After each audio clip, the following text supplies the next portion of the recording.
In front of me is Motorola Moto G57 Power, and today I would like to show you how you can open apps in split screen view.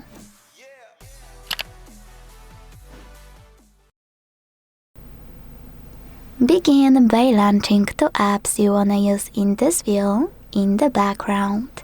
So tap on the first one, select Home button, tap on the second one, and click on Square button.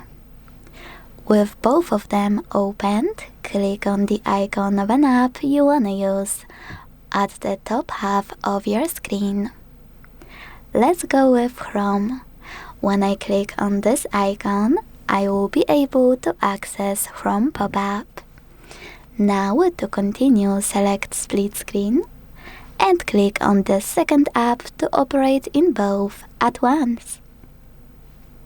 To go back from this mode, you can either hold this line in the middle and drag it all the way up or all the way down, then click on the Home button to close the remaining app, or you can go back into background apps and swipe both of them. Thanks so much for watching. If you enjoyed this video, leave a like, comment and subscribe. Bye!